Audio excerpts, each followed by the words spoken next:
अब वे सभी अभिभावक सावधान हो जाएं जो अपने 16 साल से कम उम्र के बच्चों को किसी कोचिंग क्लासेज में एडमिशन दिलाने की सोच रहे हैं या दिला चुके हैं। कोचिंग से संबंधित भारत सरकार की नई गाइडलाइन के अनुसार कोई भी कोचिंग क्लासेस 16 वर्ष से कम उम्र के किसी भी बच्चे बच्ची का एडमिशन नहीं ले सकता। मानना है कि कोई भी छात्र सेकेंडरी क्लास का फाइनल एग्जाम पास करने के बाद ही कोचिंग क्लास में एडमिशन ले। केंद्र सरकार के शिक्षा मंत्रालय दिल्ली के तरफ से कोचिंग क्लासेस चलाने वाले संस्थानों के लिए कुछ नए रूल रेगुलेशन बनाए गए हैं। इन निर्देशों को कोचिंग संस्थानों का नियमन, कानूनी ढांचा प्रदान करने और प्राइवेट कोचिंग संस्थाओं की अनियंत्रित वृद्धि का प्रबंधन करने के लिए बनाया गया है। कोचिंग संस्थानों के पढ़ाने का तौर तरीका, उसमें संसाधनों का अभाव, छात्रों का जलना, आत्महत्या करना, इन सारी घटनाओं के मद्देनजर इन नियमों को लाया गया है। अब कोई भी कोचिंग संस्थान 16 वर्ष से कम उम्र के छात्र छात्राओं का नामांकन अपने यहाँ नहीं कर सकता और कोई भी कोचिंग संस्थान किसी भी तरह का कोई दावा नहीं कर सकता, जैसे कि रैंकिंग दिलाने के लिए या किसी भी तरह का प्रोत्साहन, लुभावना इत्यादि कोई भी कोचिंग संस्थान नहीं दे सकता। किसी भी तरह का प्रचार प्रसार लुभावना नहीं कर सकता। कोई भी संस्थान छात्र छात्राओं के अभिभावक को लुभावने प्रोत्साहन नहीं दे सकता, जैसे अच्छे रैंकिंग, अच्छे अंक इत्यादि के लिए कोई भी लुभावना बात नहीं कर सकता। नामांकन सिर्फ सेकेंडरी एग्जामिनेशन होने के बाद ही कराया जा सकता है। निर्देशों के मुताबिक कोई भी कोचिंग संस्थान स्नातक से कम एजुकेशन वाले शिक्षक या शिक्षिका को अपने यहाँ नियुक्त नहीं कर सकता। संस्थान किसी ऐसे व्यक्ति या शिक्षक या शिक्षिका का सेवा नहीं ले सकता जिसे नैतिक रूप से भ्रष्टाचार के किसी दोष या आरोप में उससे दंडित किया गया हो। निर्देशों के अनुसार कोई भी कोचिंग संस्थान अपने कोचिंग की प्रस्तावित योजना, अपने कोचिंग की प्रस्तावित सुविधाओं, अपनी कोचिंग के द्वारा कुछ हासिल किए गए परिणाम या अपने कोचिंग के क्लासेस के हिस्से रहे छात्र छात्राओं को दिखाकर बताकर कोई प्रलोभन युक्त विज्ञापन या एडवर्टीजमेंट नहीं कर सकेंगे। अब कोचिंग सेंटरों की वेबसाइट भी होगी जिस पर उस संस्थान के अध्यापक अध्यापिकाओं, ट्यूटरों का एजुकेशन इत्यादि सारा विवरण होगा। इन वेबसाइटों पर कोचिंग संस्थानों में चलाए जा रहे पाठ्यक्रम, उनके पूरा किए जाने का समय, छात्रावास की सुविधाएं, छात्रावास की फीस, अन्य सुविधाएं और उसके लिए जो शुल्क लगाए जा रहे हों, कोचिंग की फीस और जो भी शुल्क लिए जा रहे हों किसी भी कार्य के लिए और जो भी सुविधाएं दिए जा रहे हों, सारा डिटेल कोचिंग से संबंधित उस वेबसाइट पर समस्त कोचिंग सेंटरों को उपलब्ध कराना होगा। वर्तमान में उनके यहाँ क्या कितनी फीस लग रही है, क्या क्या शुल्क है, वर्तमान में क्या कौन कौन सा पाठ्यक्रम है, पाठ्यक्रम को पूरा करने के लिए कौन सा कितना समय निर्धारित किया गया है, कब तक पूरा हो जाएगा, वर्तमान में किस किस तरह की फीस लग रही है, क्या लग रहा है, सारा डिटेल उन्हें अपने वेबसाइट पर प्रस्तुत करना होगा। नए निर्देशों के अनुसार किसी भी पाठ्यक्रम की फीस उचित होनी चाहिए। जो कोचिंग सेंटर,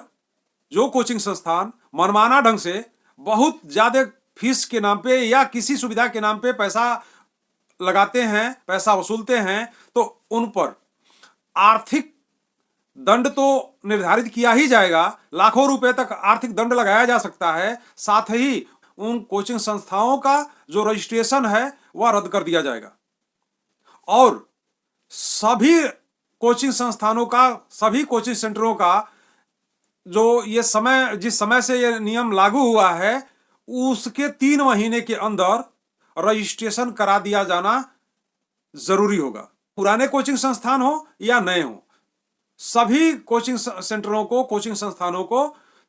इस निर्देश जारी होने की तिथि से 3 महीने के अंदर अपना रजिस्ट्रेशन करा लेना अनिवार्य होगा। बगैर रजिस्ट्रेशन के जो भी कोचिंग सेंटर चल रहे हैं, कोचिंग संस्थान चल रहे हैं, उन पर सरकार कड़ी से कड़ी कार्रवाई कर सकती है। भोजनालय, आवास इत्यादि किसी भी सुविधा के नाम पर एक यथा उचित फीस ली जा सकती है, शुल्क लिया जा सकता है। साधारण से ज्यादा शुल्क किसी भी कंडीशन में, किसी भी सुविधा के लिए अगर लिया जा रहा है तो उस पर सरकार द्वारा दंडात्मक कार्रवाई की जा सकती है। और अगर यदि आपको छात्र ने पैसा पहले दे दिया है, छात्रा ने पहले पूरा पैसा दे दिया है और वह बीच में अगर यदि आपका कोचिंग सेंटर छोड़ना चाहता है, कोचिंग संस्थान छोड़ना चाहता है, तो यथाउचित जितने समय तक उसने पढ़ाई किया है, आपकी जो सुविधाओं का लाभ लिया है, उस समय तक का कितना पैसा बनता है उतना पैसा काट के बाकी अगर उसका पैसा एक्स्ट्रा होता है तो आपको उस बच्चे को संस्थान छोड़ने के 1 सप्ताह के अंदर उस छात्र को छात्रा को पैसा रिफंड करना होगा। और कोचिंग संस्थान, कोचिंग सेंटर्स जिस सत्र में छात्र छात्राओं का रजिस्ट्रेशन कर रहे हैं, नामांकन कर रहे हैं, उस सत्र में जो नामांकन के समय जो फीस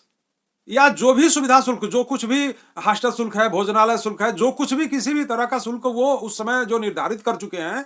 उस सत्र के दौरान